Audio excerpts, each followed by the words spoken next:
Yes, Dave Talley found unexpected fortune during the most difficult time of his life. Roll it. Dave Talley used to walk through this park every morning on his way to a local homeless shelter. He spent 6 years on the streets of Tempe, Arizona. But one morning, at a bus stop, things took a sudden turn. I found this backpack. Backpack was a laptop, an iPod, and $3,300 in cash. As I like to say, it's kind of like that one moment in my life that God reached down, smacked me on the back of my head, and said, "Be a man." Welcome. Dave is here. You know, one of our junior producers, Zach, heard your story, found you, has been trying to get you on this show for months. You've had a roller coaster. I'm so happy you were here because I love your story. Thank you. So before you were homeless, you had I learned something on Survivor. Everybody has a story. Once you know their story, their life makes sense. Before you were homeless, you were a thriving landscaper. Life was going well. Life was going okay. I made a lot of bad decisions in my life. I was drinking a lot. I had got involved with street drugs. And so you ended up literally living on the streets. Yes, sir. So you're living on the streets and you find a backpack. It sounds like a movie premise. Actually, I was involved in a homeless shelter that the agency I now work for actually operates.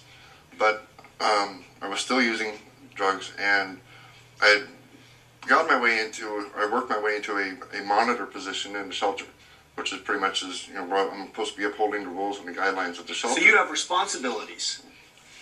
I have responsibilities, but when I had a weekend off, I would still go out and do what I was not supposed to be doing. So you're at your lowest point, and you find $3,300 in cash. Tell me about that. When you find this backpack, what happens? I left the homeless shelter, and I had a bus pass. I was going to the light rail station. We have a light rail now in Tempe. That runs throughout Phoenix. There was a penny on the ground. I bent over to pick the penny up, and as I leaned back up, I see this backpack sitting on a bench.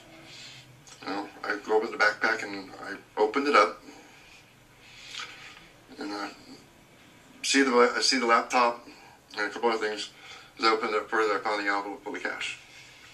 $3,300 in cash. In cash. Nobody would know if you just took this money. No. But instead, it took me about 2 hours. I mean, I'll be honest. Within the 2 hours, I pretty much bought the world.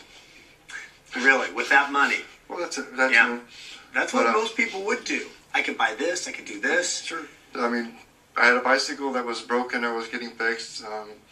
There's just so many things that were going through my brain. Everybody can relate. $3,300 could fix a lot of problems. For me, it probably would have caused a lot more problems. So you made a different choice. Made a different choice. I called my boss up. It was like 9 o'clock in the morning.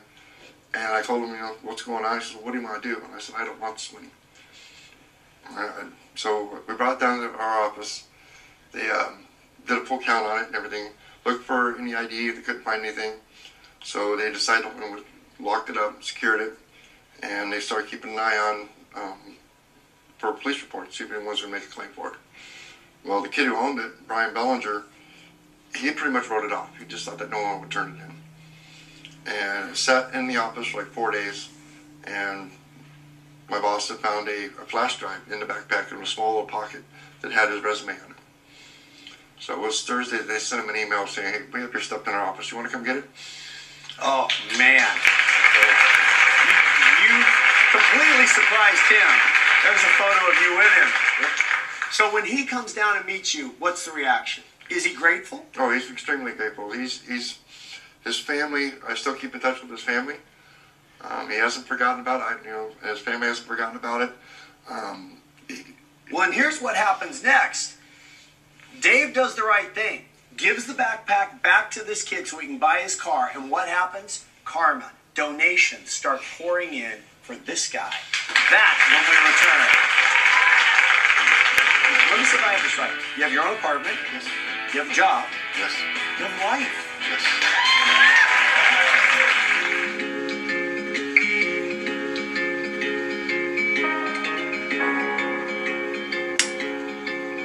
months ago, I would have never envisioned myself to be sitting in my own apartment.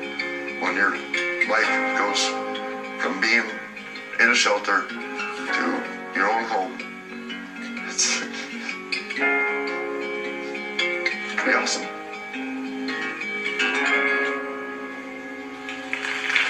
From homeless to a star of a television commercial, Dave was homeless for 6 years, found a backpack with $3,000, gave it back to the kid who it belonged to, and the universe and fortune sort of held its hands out for you, and your life is really turned around. Yes. You've got, let me see if I have this right. You have your own apartment. Yes.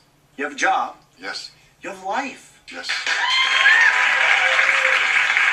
And it really, not to gloss over this, it really came as a result of this good deed. People believed in you and they wanted you to know that they wanted to support you. Yes.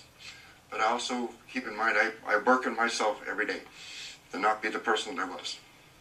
Every day, it's a constant, Every day. a constant re-improvement. What's the best thing that came out of this for you? Is it self-esteem? Self-esteem, clarity of mind. Because it's so easy to talk to you and forget. I see you in a Maxwell House commercial, and you were very touched watching it. Here you are on a television commercial talking about being a good person and having a second shot. And it's so easy to forget that you had such a struggle and that you never gave up on yourself. And when you had the opportunity to do something right, you did it. And look at how things have changed. And what most touched me when I was reading your story is you now have a gratitude journal. Yes. You're grateful every day. Every day, I'll put down on the computer that, that I'm grateful for when I wake up. It could be from hearing another person's length of sobriety and being a part of that, to seeing the sun come up and not being awake to see the sun come up, but waking up to see the sun come up. Big difference. Yes. Waking up versus being awake. Waking up and being able to put both my feet on the floor. And then you've started a garden. Yes. So what does the garden represent? Garden represents our community in Tempe.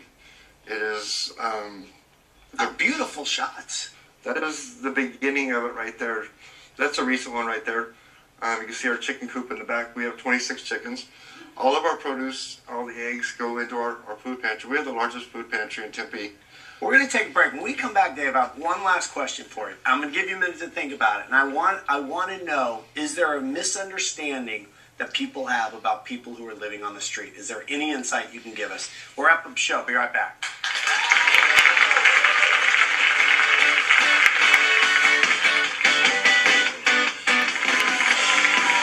Our remaining moments with Dave Talley.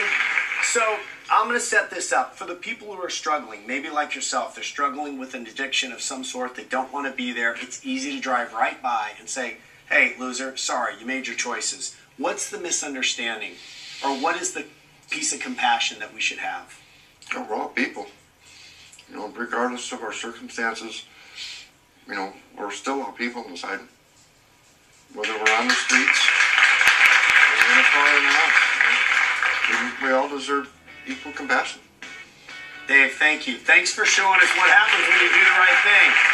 Anything can happen, right? I'm glad you're back. I'm glad your life is going so well. Keep it up. I sure will. Thank you. All right. Dave, thank you. Alexis Lyman, thank you very much. That's the show. Thanks for hanging, everybody.